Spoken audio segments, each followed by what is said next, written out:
Avery Walker had never been the reckless kind, the kind of girl who partied until sunrise or kissed strangers in bars. She was cautious, careful, always in control. But that night, control was the last thing on her mind.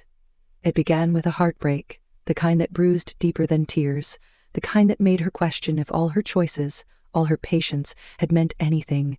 2 years with a man who promised forever, only to throw it away for someone who smiled prettier on Instagram. That was the night she let her roommate convince her to go out. Just one drink, just one distraction, nothing crazy. The bar was louder than her thoughts, filled with people chasing temporary highs. The music pulsed through the floor, through her chest, and the tequila burned on her tongue. Maybe it was the burn that made her laugh too loud, or maybe it was the need to forget. Either way, she found herself at the bar, hair tousled, cheeks flushed, and eyes heavy from holding back more than just tears. She didn't notice him at first, the man 2 seats away, not until he asked the bartender for a glass of water, and then offered it to her instead. She blinked at him, lips parted, brows furrowed, unsure if she'd heard him right. But there was something in his voice that felt steady, grounding, like a whisper in a storm. He didn't ask her name, didn't make a move. He just sat there, sipping his drink, occasionally glancing at her with a calm that made her feel like maybe the world wasn't completely awful. So she leaned closer, asked him a question she couldn't remember later, and laughed at something he said. Maybe she just wanted to be near someone who wasn't trying to hurt her. Minutes blurred into hours, drinks disappeared, and before she knew it, they were leaving together. The cool night air hit her face like a warning, but she ignored it, clung to the warmth of his jacket as he led her into a hotel. No hesitation, no resistance, only the silent agreement between 2 people who didn't want to feel alone. The elevator ride was quiet, the kind of quiet that hums with anticipation. Her fingers brushed against his, and it felt electric, dangerous, but right. Inside the room, she barely noticed the view or the luxury, only the way his hands trembled slightly when they touched her skin, like he was just as unsure, just as lost. That night, she gave away something she had spent her whole life protecting, not because she was pressured or coerced, but because, for once, she wanted to choose recklessly, to feel something she couldn't explain. It wasn't love, it wasn't lust, it was escape. Morning light broke through the curtains like judgment. Her body ached in unfamiliar places, and when she opened her eyes, he was gone. The sheets were cold, her dress folded on the armchair, and a bottle of water beside a note that read, "Sleep well, no regrets. Stay safe." No name, no number, no way to find him even if she wanted to. She sat on the edge of the bed, clutching the note like it might explain something, but all it did was echo what she already knew. It was a one-time moment, a mistake wrapped in comfort. When she looked in the mirror, her reflection stared back with swollen eyes and messy hair, but behind the surface was something else, something softer, something broken and reassembled in a single night.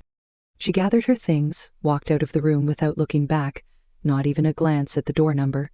The city outside buzzed like nothing had changed, but inside her, something had shifted, and she promised herself to forget it all. She didn't know who he was, didn't even care.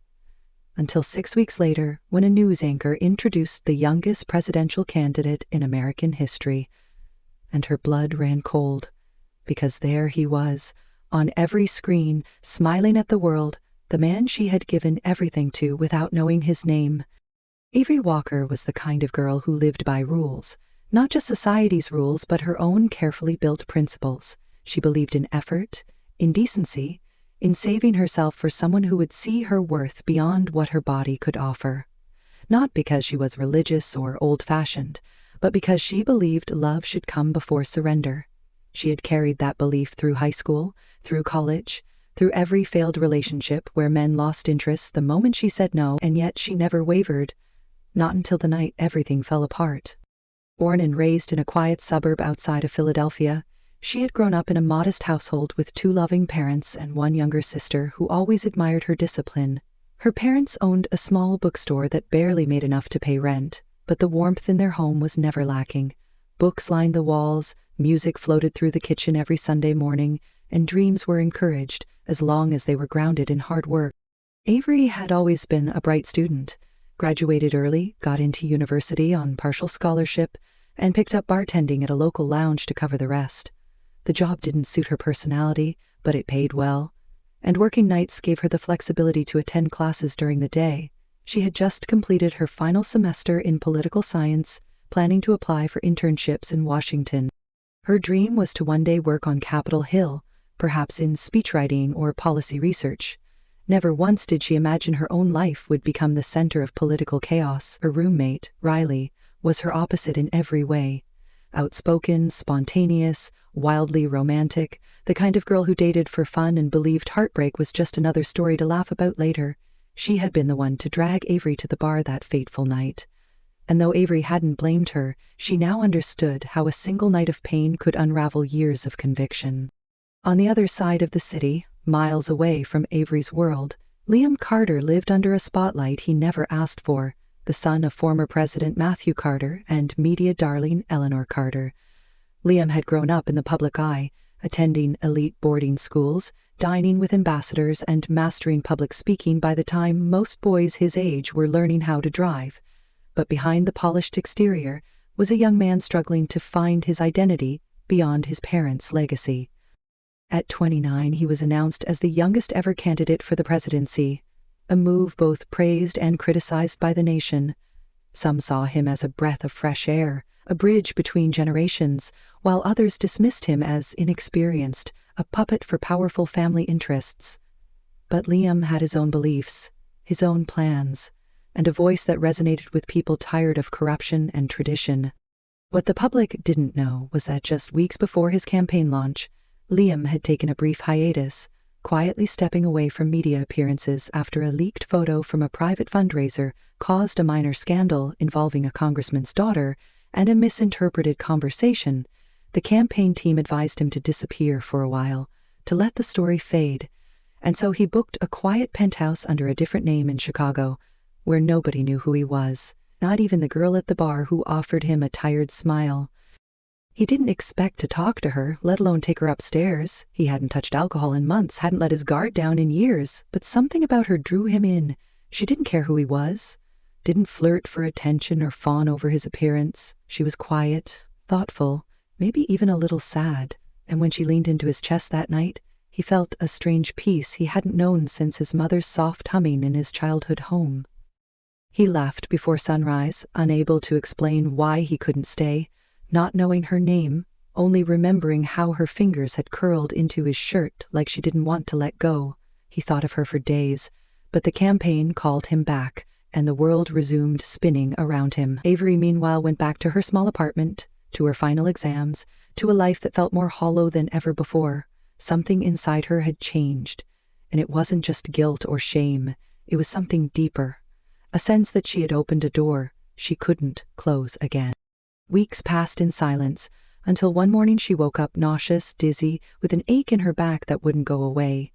She thought it was stress, perhaps exhaustion, but 2 lines on a plastic test changed everything. She sat on the bathroom floor, clutching it like it was a bomb, realizing that her one reckless night had left something behind, something real, something she hadn't planned for. She didn't cry, not immediately. Instead, she stared blankly at the bathroom tile and whispered to herself, "It's just me now. Just me. And whoever you are. Whoever you turn out to be." Avery didn't tell anyone at first. Not Riley, not her parents, not even the campus nurse who had casually handed her a pamphlet after confirming the result. She couldn't bring herself to say the words out loud. Not because she was ashamed of being pregnant, but because she didn't know what came next. How could she explain a child fathered by a stranger, whose name she didn't even know? How could she admit that the one night she let go of everything she believed in had led to the most permanent consequence of all? So she waited, letting the days pile into weeks, attending her last few classes, finishing assignments, showing up at the bar even though the smell of liquor now made her stomach turn. She wore oversized hoodies, avoided mirrors, and told herself she had time to figure it all out. Riley noticed eventually, of course she did. Riley always noticed everything. It started with small questions. Why aren't you eating? Are you feeling sick? Then more serious ones. Why haven't you been sleeping? Why are you always in the bathroom? Avery tried to deflect, made up excuses about stress and finals, But one afternoon, when Riley caught her throwing up after just sipping orange juice, she stared her down and said, "You either tell me or I'm dragging you to the ER." So Avery confessed, sitting on the kitchen floor with trembling fingers and a hollow voice. She said she didn't know the father, that she didn't remember much from that night except for warmth and silence, that it wasn't forced, it wasn't violent. It was a choice made in heartbreak and haze. Riley didn't interrupt, just sat beside her and listened. And when Avery finished, her voice cracking around the final words, Riley wrapped her in the tightest hug and whispered, "Whatever happens, I'm with you." By the end of the month, Avery made her decision. She wasn't going to terminate the pregnancy. She didn't know why exactly. Maybe it was instinct. Maybe it was the small flutter she imagined in her stomach even though it was too soon. Maybe it was the way her heart clenched every time she saw a baby in a stroller or heard a lullaby on a passing phone. But more than anything, she felt that something had changed in her since that night, and this child, whoever it was, deserved to be born, even if it meant doing it all alone. When she moved out of the apartment, not because Riley asked her to, but because she needed a space of her own, somewhere quiet where she could breathe, she found a small unit above a flower shop in a sleepy part of the city where the rent was cheap and the neighbors kept to themselves. She took a remote job doing transcription work for a podcast company and spent most of her time reading articles about prenatal health, learning how to eat better, walking every morning with a bottle of water and headphones. The nausea passed by week 12, and her stomach began to swell slowly like a secret finally revealing itself. Meanwhile, across the city, Liam's campaign had taken off faster than anyone predicted. His youth, his charisma, his balanced views on policy and social reform made him a favorite among younger voters and moderates tired of the establishment. Political analysts called him the clean face of the future, the media adored him, and every television screen displayed his smile and slogans. But what none of them knew was that he thought about her, the girl from the bar, every single night. He didn't understand it, not at first. He'd had flings before, short affairs marked by passion and mutual ambition, but this had been different. She didn't know who he was, didn't care, and something about that night haunted him, not in a bad way, but in a quiet, lingering way, like a scent you can't identify but makes you feel safe. He didn't know her name, had no way of contacting her. He even asked one of his aides to discreetly check the hotel security footage, but the manager said those tapes were wiped every 48 hours, so he let it go. Told himself it was just a moment, that she probably didn't remember him either. But fate, or something like it, had other plans. One Sunday afternoon, as part of his public outreach tour, Liam visited a local community in the outskirts of the city, a town known more for its historic church than anything else. His team set up a casual town hall meeting in the park across the street from a small book cafe and flower shop. The moment he stepped onto the grass, smiling, shaking hands, cameras flashing, he felt the usual rhythm settle into his chest. Then he looked up, and everything stopped. Across the street, standing in the window of the flower shop's second floor, was her. Her hair was tied back in a loose bun, strands falling across her cheeks, her hand resting gently on her rounded belly, her eyes wide with shock. He recognized her instantly, the same softness, the same presence, as if the air around her bent differently. Avery stepped back from the window in panic, heart pounding so loud she thought it might shatter the glass. It was him, the man from that night, the father of her child, but this time, he wasn't a stranger in dim bar lighting. He was Liam Carter, the most talked about man in America. She stumbled away from the window, afraid he might have seen her, not knowing he already had. Liam didn't say anything to his team, just told them he needed a break, then slipped away and crossed the street. When the doorbell rang downstairs, Avery froze. She wasn't expecting anyone. She moved slowly, hand on her belly, and opened the door.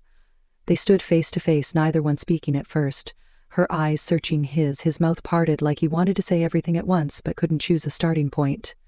Finally, she whispered, "You," and he answered, "It's you." He didn't ask whose baby it was, didn't need to. The look in her eyes told him everything. And yet he didn't feel betrayed, didn't feel trapped. He felt anchored, like he had just been given something he didn't know he'd been waiting for. She invited him in, cautiously, hesitantly, and they sat in her tiny kitchen with mismatched chairs and an untouched cup of tea on the table. She told him everything. How she'd found out, how she couldn't track him down, how she had decided to raise the child alone. He listened, barely blinking, his hands clenched tightly together on his knees. When she finished, silence filled the space, and then he spoke softly. "I don't want to run from this. I want to be part of it if you'll let me." Avery didn't answer right away, didn't know what to say. This was a man being watched by the entire country, and she was a pregnant woman with no title, no pedigree, no plan beyond surviving each week. How could their worlds collide without breaking apart? But there was something in his voice that sounded genuine, something that reached past politics and public perception, something that made her want to believe, so she nodded slowly and whispered, "Then stay, just for a while." Liam stayed for hours, asking about the baby, about her cravings, her ultrasounds, her fears. He helped her carry groceries upstairs, fixed a loose screw on her window, made her laugh for the first time in weeks. When he finally left, he looked back one last time and said, "I'll come again tomorrow." And she smiled, unsure of what tomorrow would bring, but oddly comforted by the idea that someone might keep showing up. What neither of them knew yet was that everything was about to get much, much more complicated. The following days passed like scenes from a dream Avery didn't know she wanted to have. Liam showed up the next morning just as he said he would, holding a bag of groceries and 2 cups of decaf coffee. He knocked lightly on her door, and when she opened it, hair still damp from a quick shower, he gave her a soft smile that made her chest ache in the strangest way. He didn't treat her like a fragile secret, didn't act like she was some mistake he needed to fix. Instead, he asked how she slept, if the baby kicked during the night, and whether she needed help with anything around the apartment. It was surreal having him there, sitting on her tiny couch, peeling apples with surprising skill, while she tried to act like she wasn't staring at him every other minute. Liam asked questions, but never the wrong ones. He didn't press her for explanations or dwell on why she hadn't found him. Instead, he listened, really listened, with an attentiveness that both calmed and unnerved her. He told her about his campaign in simple terms, about the weight of expectations, the chaos of public appearances, the loneliness of a life lived in front of cameras and critics. She saw glimpses of the man behind the polished speeches and tailored suits, and those glimpses made her forget, even for a moment, how impossible it all was. But reality didn't stay away for long. Liam's visits became a pattern, always under the radar, always early morning or late evening when fewer eyes were watching. He brought books for the baby, sometimes food, sometimes flowers from the market downstairs, and each time, Avery felt the wall around her heart weaken. It wasn't just that he was showing up, it was the way he did it, without fanfare, like it mattered to him in a way that had nothing to do with responsibility and everything to do with her. Still, Avery knew it couldn't last. The world outside her apartment was waiting, hungry for headlines and scandals, and she couldn't pretend their connection would stay hidden forever. That moment arrived one gray afternoon. Liam had just left her place after helping fix a leaky faucet.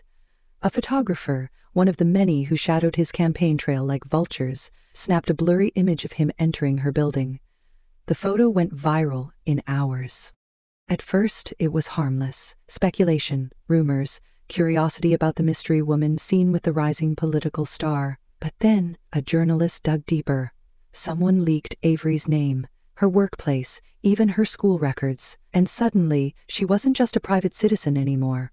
She was a headline, an unwanted face on tabloid covers, the pregnant girl tied to Liam Carter. The story spiraled out of control. Online forums dissected her appearance, her background, her motives. Some accused her of trapping him, others painted her as a gold digger. A few defended her, but the noise was too loud to hear anything clearly. Avery shut off her phone, drew the curtains, and cried into a pillow until her ribs hurt. Liam came as soon as he saw the first headline. He burst through her door without knocking, eyes burning with guilt and fury, asking if she was okay, if anyone had come to the building, if she needed security. She wanted to scream, to push him away and say he should have known this would happen, that she wasn't built for this, that their child deserved peace, not politics. But she didn't, because when he looked at her with that helpless desperation, she couldn't add to the weight he already carried. "I didn't want this," she said quietly. "I didn't want to be someone's scandal." "I know," he replied, "and I'm sorry. I'll fix this, I promise." But there were some things even he couldn't fix. The The party leadership called an emergency meeting. Campaign advisors wanted him to publicly deny involvement, to distance himself from Avery, to preserve the image they had crafted so carefully. His father, former President Carter, demanded he end all contact immediately. "You're about to change the course of this country," he said. "You can't let one mistake destroy everything." But Liam didn't see Avery or the child she carried as a mistake. He saw them as the first real thing in his life. And for the first time, he told the party no. The backlash was instant. Donors pulled out. Media backlash intensified. His lead in the polls began to slip. Supporters questioned his judgment. Avery watched it all unfold from the shadows, feeling more and more like a weight dragging him down. She asked him to stop coming, not because she didn't want him there, but because she couldn't be the reason he lost everything. "You have a country to lead," she told him, "and I have a baby to protect. Let's not ruin both." Liam's face crumpled, his voice barely more than a whisper when he said, "I don't care about the presidency if it means losing you." But she didn't believe him, not entirely. Because love didn't erase ambition, and she had no right to ask him to choose. So she chose for him. She packed a small bag, left a note, and disappeared from the city the next morning.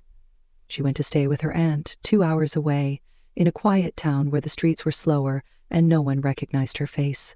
She turned off every device, erased every trace, and focused on the baby growing inside her. The days blurred again, this time in silence. She went to checkups alone, read parenting books at night, and whispered to her belly during early dawn walks, telling the child that they were wanted, even if their world didn't make sense. Back in the city, Liam searched. He ignored calls, skipped events, canceled interviews. His advisors begged him to refocus, but he refused. He had lost her once, and he couldn't let it happen again. Then one evening, after nearly 3 weeks, he got a call. It was Riley. She didn't say much, just gave him an address and said, "She didn't ask me to call, but I think you deserve the chance." He drove through the night. The town was small, the street quiet, and when he knocked on the door of the little blue house, he didn't know what he would say, only that his heart wouldn't stop pounding. The door opened. Avery stood there, her expression unreadable, belly round beneath a loose sweater, eyes wide with surprise. He didn't speak, just stepped forward, took both her hands in his, and said softly, "I found you." She looked at him, at the man she had tried so hard to forget, and though fear still lingered in her chest, she whispered back, "I wasn't trying to be lost." He pulled her into a hug, careful and close, and for the first time in weeks she let herself breathe, because maybe it wasn't too late. Maybe truth, no matter how painful, could still lead them home. The days that followed were unlike anything Avery had ever experienced. Liam stayed in the quiet town with her, renting a small house just a few streets away, close enough to be present, but not intrusive. Every morning he would show up with breakfast and help her take slow walks around the neighborhood. He talked to her belly, like the baby could understand him, reading aloud from children's books and telling silly stories about his childhood. Avery tried to resist the warmth creeping back into her heart, tried to remind herself that their world was temporary, fragile, and could collapse under the weight of one camera flash or a leaked message. Still, every time she saw him gently lay a hand on her stomach or pick up a blanket that had fallen from the couch, something inside her shifted a little more. She hadn't expected this, hadn't planned for any of it, and yet his presence made everything feel a little less terrifying. Despite the calm, Avery couldn't ignore the reality that was waiting just outside their bubble. Liam had walked away from the campaign without formally withdrawing. His silence had sparked outrage and speculation across the media. Political opponents called him weak and irresponsible.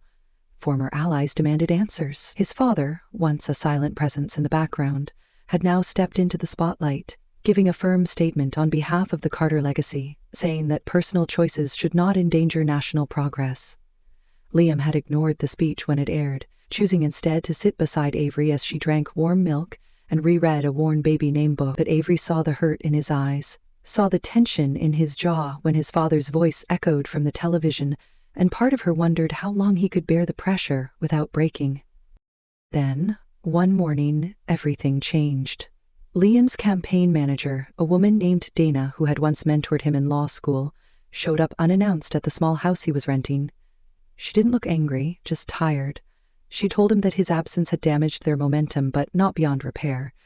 In fact, the public had been unexpectedly moved by the story of the woman and unborn child he had protected from the spotlight. The video clip of Liam holding Avery's hand in the park, taken weeks earlier by a bystander, had gone viral. People weren't mocking him. They were empathizing. They were calling him human, real, someone who wasn't afraid to choose love over politics. "You don't have to give up the presidency," Dana said quietly. "You just have to stop running from both parts of your life. You're not the perfect candidate anymore, but maybe that's exactly what this country needs." Liam didn't answer right away. That night he sat beside Avery, who had fallen asleep with a book resting on her stomach, and watched her breathe. He placed a hand on her belly, felt the lightest kick beneath his palm, and closed his eyes. When morning came, he made a decision. He would return, not because he needed the power or the title, but because he wanted to build a world where his child could grow up believing in truth, in love, and in second chances. He kissed Avery's forehead and told her he was going back to the city. "I'm not leaving you," he said firmly. "I'm just going to finish what I started, but this time, I'm not hiding you, and I'm not hiding our child." Avery didn't cry, though her throat ached. She knew this day would come, and while the fear remained, something in his voice made her believe that he meant it. She nodded slowly, then leaned forward and said, "Go tell them who you are." Liam returned to the city with fire in his eyes and a new plan in his heart. He held a press conference on the steps of a public library, not with advisors surrounding him or polished speeches in his hand, but alone, with a microphone and a simple truth. He told the world that yes, the rumors were true. He had fallen in love with a woman he met unexpectedly, and together they were expecting a child. He said he wouldn't apologize for choosing to be a father, nor would he hide the person who had shown him what it meant to live fully, to love without conditions. "I'm not perfect," he said to the crowd, "but I'm real, and if this country wants a perfect president, I'm not your man. But if you want someone who knows what it's like to fight for something worth losing, then I'm ready to serve." The crowd fell into silence, then applause began to build. Slowly at first, then growing louder, stronger, as people stood and clapped not for the candidate, but for the man. Across televisions, phones, and radios, the speech spread like wildfire. News anchors called it the boldest political move of the decade. Critics softened, voters rallied, support poured in from mothers, students, veterans, and everyday citizens who saw in Liam a kind of courage that didn't come from power, but from sacrifice. Avery watched the entire thing from the living room, her hand pressed against her stomach as her child kicked lightly, almost as if responding. Her eyes welled with tears, not because she feared the future, but because she had never expected to see someone choose her so openly, so publicly, with nothing held back. But the world wasn't finished testing them. The opposition party launched a smear campaign, digging into Avery's life with vicious intent. Old social media posts were dragged up. Her college grades were scrutinized.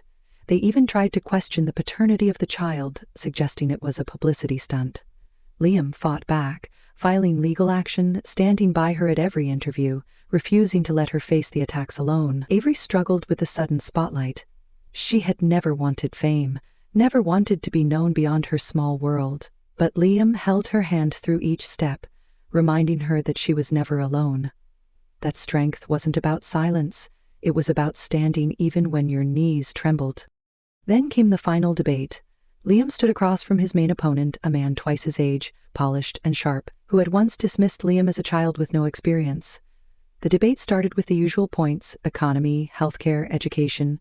But halfway through, the moderator brought up Liam's personal life, asking if he believed his choices had made him unfit to lead. Liam looked straight into the camera and said, "I believe being a father has made me more ready than ever, because leadership isn't about image, it's about responsibility, about showing up, even when it's hard, about putting someone else's future before your own pride. And I've learned that not in politics, but in love." The debate ended with a standing ovation. The next day, Avery received a small envelope at her door. Inside was a photo from the debate, and a handwritten note from a woman in her 70s that read, "My husband ran for mayor when I was pregnant with our second child, and everyone told him to hide us, but he didn't, and he won, and he led with heart. "Thank you for reminding this country what heart looks like." Avery folded the note carefully and placed it beside the baby's first ultrasound in her journal. That night, Liam returned to her with tired eyes and open arms. She let him hold her, both of them sinking into the couch, and for the first time in weeks the silence between them was peaceful. They didn't speak of headlines or polls or fears, just sat there, breathing together, hands intertwined, waiting for the future to arrive. And it was closer than either of them realized, because by morning, Avery would be in labor, and by nightfall, they would no longer just be two people trying to build a life. They would be parents. And the real story would begin. It started as a dull ache low in her back, the kind of discomfort Avery had grown used to in the final weeks of pregnancy. But by the time she shifted positions for the third time that night and noticed the tightness wrapping around her abdomen in growing waves, she knew this wasn't the usual discomfort. She sat up slowly, breath catching in her throat as the pressure returned, longer and stronger, and for the first time she felt fear, real fear, the kind that came not from the world watching her or from the headlines chasing her name, but from the overwhelming reality that she was about to bring life into the world. Liam was asleep in the guest room down the hall. They had agreed to keep some space while preparing for the next steps, not because they didn't care for each other, but because both needed time to process the way their lives had shifted so fast. She debated whether to wake him or wait a little longer, unsure if the contractions were real or just another false start, but then a sharp pain gripped her side and she gasped, grabbing the wall for balance. Liam was at her side within seconds, panic in his eyes and her name on his lips. She didn't need to explain. The look on her face told him everything. And within minutes they were in the car, speeding through the quiet streets, the hospital only a few blocks away, but every red light feeling like a betrayal.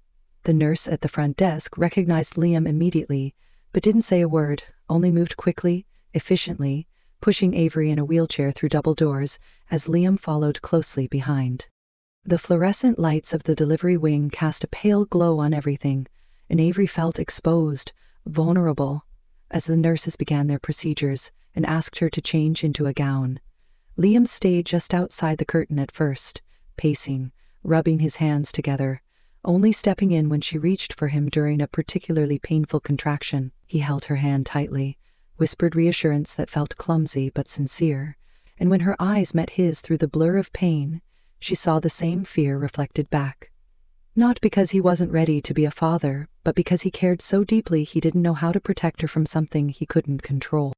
Hours passed slowly, filled with waves of pain, medical instructions, and the rising sound of Avery's breathing growing heavier, sharper. She lost track of time, of the nurses' names, of where Liam stood, only focusing on the burning stretch inside her and the desperate need to push. When the baby finally arrived, the room seemed to pause, the world narrowing to the sound of a single cry, high and clear, followed by the soft gasp of relief from the nurse as she placed the newborn on Avery's chest. Avery sobbed without realizing it, overwhelmed by the warmth and weight of the child against her skin, her fingers trembling as they traced the curve of a tiny cheek and counted the perfect little fingers curled in a fist. Liam stood frozen beside her, his eyes wide, lips parted. Then slowly he knelt beside the bed and touched the baby's hand with awe. "She's perfect," he whispered, his voice breaking as he looked at both Avery and the child, who now held half of his heart. They named her Eliana, a name Avery had circled in her notebook weeks ago, meaning light and grace, and as Liam signed the birth certificate with shaking hands, Avery felt something in her heart settle, like a storm passing after months of relentless wind. The next days blurred together in soft colors and quiet moments. Liam refused to leave the hospital, sleeping on the small pull-out chair and waking every time Eliana cried. Avery watched him change diapers awkwardly, rock the baby to sleep with the gentlest arms, and talk to her like she understood every word. She didn't expect to feel so much watching them together. Didn't expect her chest to ache with something that looked and sounded and breathed like love. Not the dizzy infatuation of a one-night mistake, but the steady kind, the kind that built slowly, patiently, until it was undeniable. Still she held back. There was something unspoken between them, something lingering like a shadow at the edge of every tender moment. It wasn't about their child or their shared responsibilities. It was about the night that started everything, the night when everything was blurry and she was broken and he was hiding his identity. She had never asked him what he really felt that night, had never told him how long she wrestled with the fear that he'd only returned because of duty or guilt. One afternoon, as Eliana napped in her bassinet and rain pattered softly against the hospital window, Avery finally asked, "Why did you come back?" she said quietly, without looking at him. Liam didn't answer right away. He reached for the pacifier Eliana had dropped, placed it gently beside the crib, then turned to Avery. "I came back because I couldn't breathe without you," he said simply. "That night in the bar, I didn't even know your name, but something about you stayed with me, even before I knew you were carrying my child. I wanted to find you, but when I saw you again, pregnant and alone, I realized I had already failed once, and I wasn't going to fail again." Avery looked at him, eyes glistening, but still uncertain. "And that night," she asked, "did it mean anything to you? Or was I just a distraction?" Liam stepped closer, not with the urgency of a man defending himself, but with the calm honesty of someone ready to be seen. "That night, you were the first person who didn't want anything from me. Not my name, not my title, just me. And for the first time in a long time, I didn't feel like a candidate. I felt like a man. And that's why I never forgot you." Avery felt her throat tighten, the walls she had built finally cracking under the weight of his words. She opened her mouth to respond, but before she could, the door burst open. A nurse stepped in, her face apologetic, holding a phone. "Sorry," she said quickly, "but someone's calling from the campaign office. They say it's urgent." Liam hesitated, then looked at Avery, silently asking. She nodded slowly, and he followed the nurse into the hall. 10 minutes later he returned, a strange look on his face. "What happened?" she asked, bracing herself. "They want me to come back," he said, not with fear or excitement, but with quiet disbelief. "After everything? After the speech, after the scandal, after me disappearing, they still want me to run." "And what did you say?" she asked, her voice steady. "I told them I'd think about it. Because if I go back, I need to know one thing. I need to know if you'll be there, not as a campaign image, not as a political asset, but as my partner, as someone I choose, not just once, but every day." Avery didn't answer with words. Instead, she reached out and took his hand, placing it gently over her heart, and in that moment, the past didn't matter. The headlines, the mistakes, the fear, all of it faded beneath the simple truth that sometimes love doesn't come when you plan for it. Sometimes it arrives in chaos and grows in silence, and becomes everything you never dared to hope for.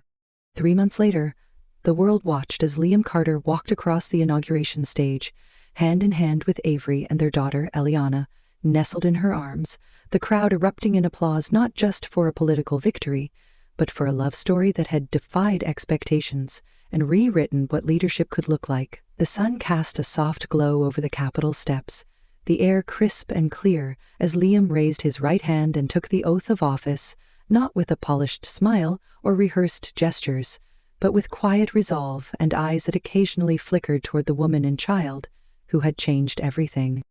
Avery stood a few steps behind him, heart pounding not from nerves but from awe, remembering the girl she had been just a year ago, confused and uncertain and trying to piece herself back together in a bathroom with 2 pink lines and no idea what came next. Now here she was, holding their daughter while the world looked on, not because she had chased the spotlight, but because life had chosen her to stand in it beside someone who never let her feel alone. After the ceremony, as guests mingled and cameras flashed, Liam pulled Avery aside into the garden behind the stage, where no microphones or flashing bulbs could reach them.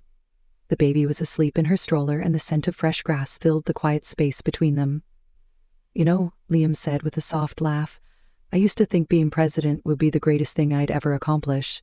And now?" she asked, eyes narrowed in curiosity. "Now I think waking up next to you and hearing Eliana laugh beats any victory speech I'll ever give." Avery smiled, resting her hand on his chest, feeling the steady beat beneath his words. "It still scares me," she admitted, "not the cameras or the critics, but how fast this all happened, how one mistake became the rest of our lives." Liam nodded slowly. "I know. But maybe it wasn't a mistake. Maybe we were just too hurt to see the gift wrapped inside the chaos." That night, after all the formalities had ended and the city lights glowed like scattered stars across the skyline, Avery sat on the edge of their bed inside the White House residence, looking out the window as Eliana slept in the crib beside her. Liam entered quietly, loosened his tie, and sat down beside her. "Do you ever wonder what would have happened if we hadn't met that night?" he asked. "Sometimes," she answered truthfully, "but I think deep down, life would have found a way to bring us together, maybe in a different bar or a different city. Maybe not even for a one-night stand.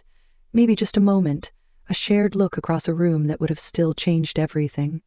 He reached over and took her hand, threading his fingers through hers, not with urgency or desire, but with something deeper, something lasting. "No matter how we started," he said, "this is the only part that matters, that we kept choosing each other, even when it was hard, even when we were scared." Avery leaned her head on his shoulder, letting the silence speak for both of them. The girl who once guarded her heart so carefully had given it away in a blur of lights and regret, only to realize that love sometimes arrives through the back door of disaster and stays quietly until you're ready to open your eyes. And in that moment, she understood something simple and profound. Not all fairy tales begin with love at first sight.